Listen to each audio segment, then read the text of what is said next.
So, some juicy updates regarding the Elon Musk Twitter saga. In the last video, do you remember me talking about how Elon forced his employees to come into the office? He sent out a post to his employees saying that the road is arduous and will require intense work to succeed.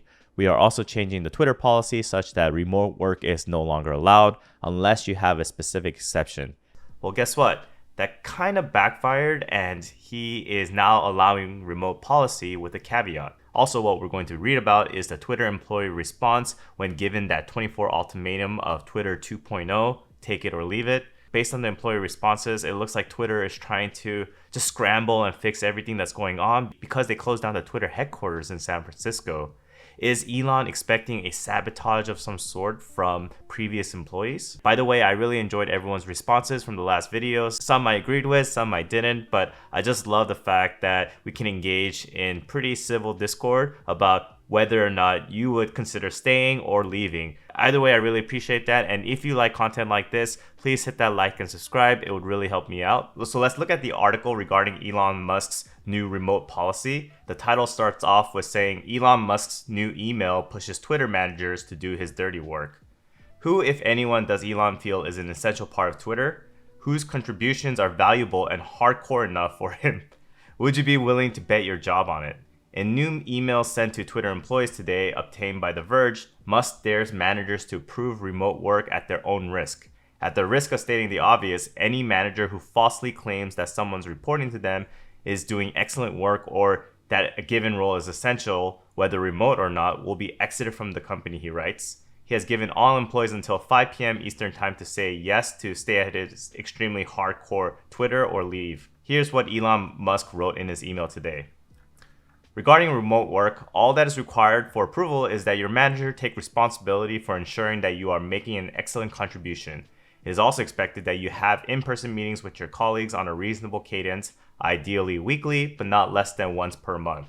At the risk of stating the obvious, any manager who falsely claims that someone reporting to them is doing excellent work or that a given role is essential, whether remote or not, will be exited from the company. While the first message might seem to soften Musk's previous soundbite of a stance, if you can show up in an office and you do not show up at the office, resignation accepted. The reality is that Musk had previously suggested he was going to take responsible for denying remote work requests. Managers will send exception lists to me for review and approval, he wrote on November 10th, the day after his Q&A with employees.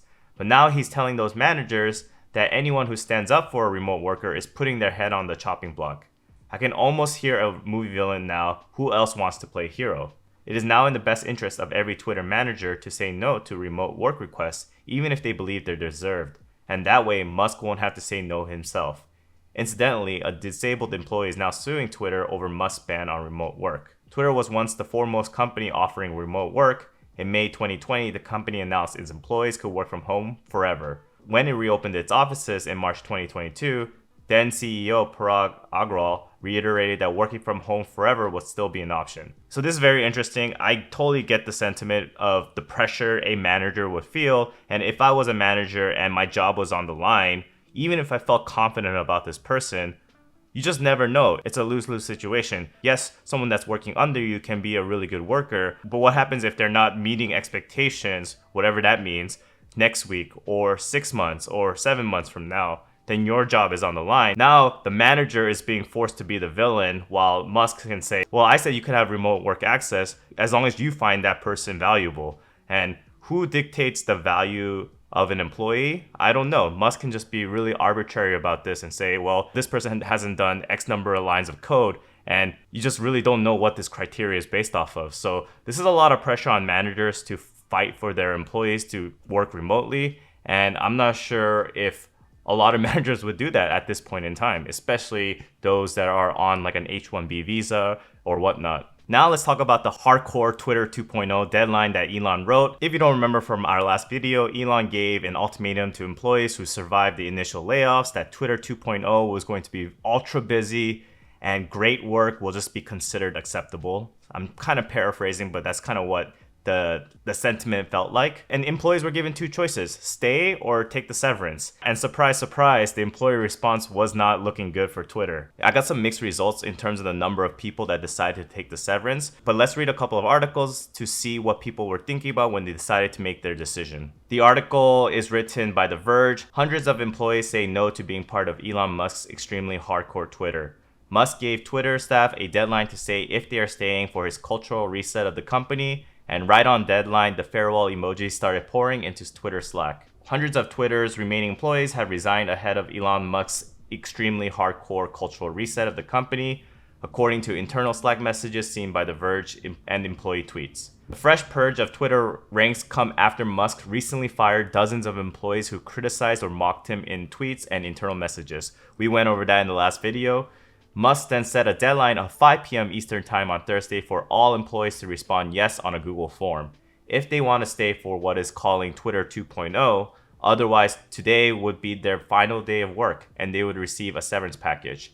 After the deadline hit, hundreds of employees quickly started posting farewell messages and salute emojis in Twitter Slack, announcing that they had said no to the Musk ultimatum. I'm not pressing the button, one departing employee posted in Slack. My watch ends with Twitter 1.0. I do not wish to be part of Twitter 2.0. Twitter had roughly 2,900 remaining employees before the deadline Thursday, thanks to Musk's unceremoniously laying off half of the 7,500 person workforce when he took over and the resignations that followed.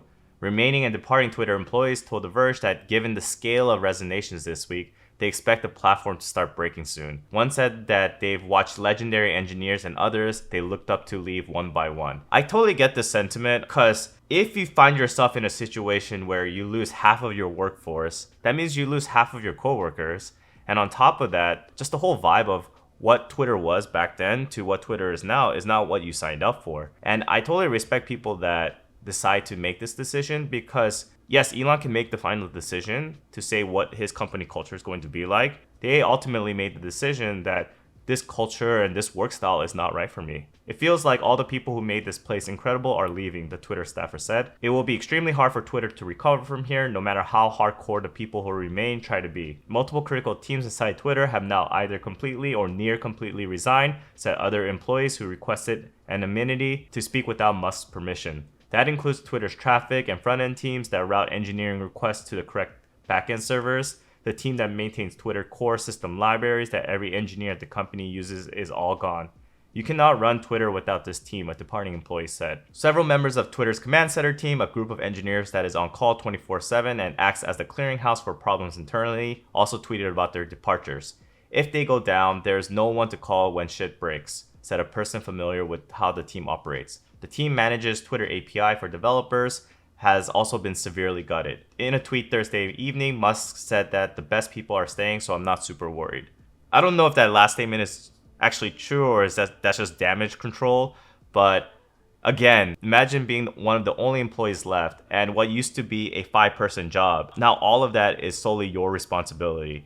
That is a super stressful environment to be in, and unsurprisingly, most people opted out and decided, I don't want to work here anymore, and I respect it.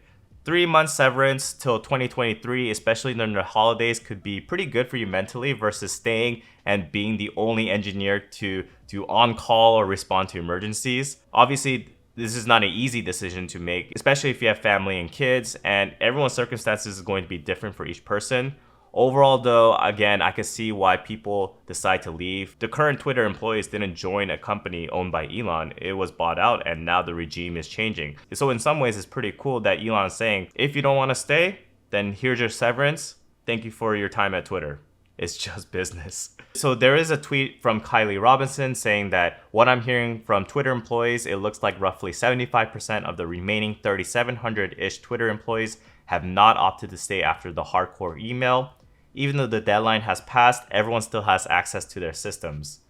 Surprise, surprise. As we're all very aware, folks on visas are stuck. So that's who makes up most of the roughly 25% who are expected to stay. The actual impact is not yet known. There have been no internal communications about what comes next. We're nearly 2 hours past the deadline. Update: employee badge access has been disabled until Monday. It does seem like there will be not much left of the company by then. I'll add this thread link in the video below. I did find something a little funny from Justin Baragona. And he said, according to the New York Times, employees at Twitter just began hanging up as Elon Musk was talking during a video conference call today, apparently deciding to quit and take the severance package at the 5 p.m. deadline. Mr. Musk's team also held meetings with undecided employees who are key to Twitter operations to try to persuade them to stay, 3 people said. In one of those meetings, some employees were summoned to a conference room in SF office while others called in via video conference. As the 5 p.m. deadline passed, some who had called in began hanging up, seemingly having decided to leave, even as Mr. Musk continued speaking, 2 people familiar with the meeting said. So it was not only, hey, I'm out, it was more like, hey, F you, I'm out. It is very, very tough to be at Twitter right now. It seems like these are not civil conversations, but very argumentative to the point that it's getting a little frisky at Twitter right now. Last but not least, there was another article about days after 1,200 Twitter employees resign, Elon Musk's SOS to engineers. And apparently Elon said, hey, everyone come to the office, specifically to the San Francisco office, fly in. If you have kids or you have a disability, totally understand you can't come, but everyone come to the office so we could start system designing Twitter right now. I'll read snippets of it, but I also thought this was kind of crazy in a sense of how quickly things are changing and how quickly Elon is asking for immediate responses. And it says, a day after hundreds of Twitter employees decide to resign, owner Elon Musk sent a SOS to the staff. Anyone who writes software, please report to the 10th floor at 2 p.m. today. Musk in an email asked software engineers to fly to San Francisco and be at Twitter's office in person. Musk added that only those who can't physically get to the Bay Area or have family emergencies will be excused from attending. The Twitter owner asked the engineers to send bullet point summaries of their coding accomplishments in the last 6 months, along with as many as 10 screenshots of the most salient lines of code. Musk said that the meeting will be short and being held to help him understand Twitter tech stack. First of all, I would never want to do this. This is just crazy. Why do I need to print out my code and show you what I'm doing? It's just mind-boggling to me. And yeah, some can argue that I'm being spoiled about this, but personally, as someone that's been developing for the past 7 years, I don't think I need to justify it in that way. Maybe I'll send out links or something like that, but to be expected to bullet point summary all of my coding accomplishments, that's a little overboard. The last thing I want to share is a picture that Elon posted, and he wrote, just leaving Twitter headquarters, code review. And voila, this is what they were doing on a Friday or Saturday night.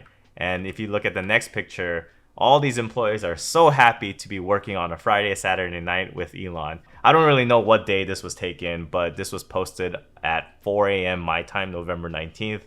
And it's really interesting. In some ways, this company has kind of went backwards in terms of going from a public company to a private company.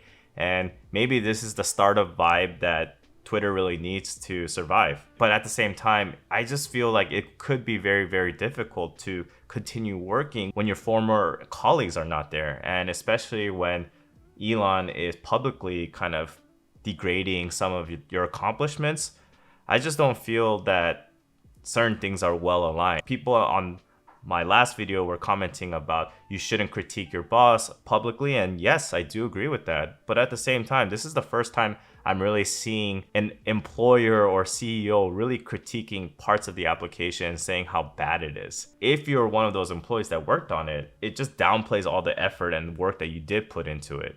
And just because you put hard work doesn't necessarily mean it's good.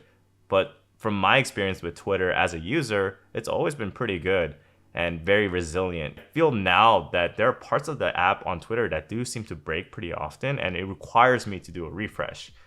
Either way, I have some mixed reviews, especially because it's like an employer-employee relationship. Personally, for me, I just treat my own career like a business, and there's no such thing as family or anything like that. I'm very cordial with a lot of people I work with, but at the same time, if I was in a situation like this, I don't know what I would exactly do.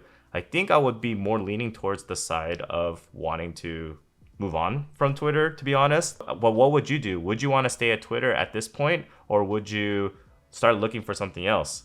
Let me know in the comments below, and I'll see you in the next video.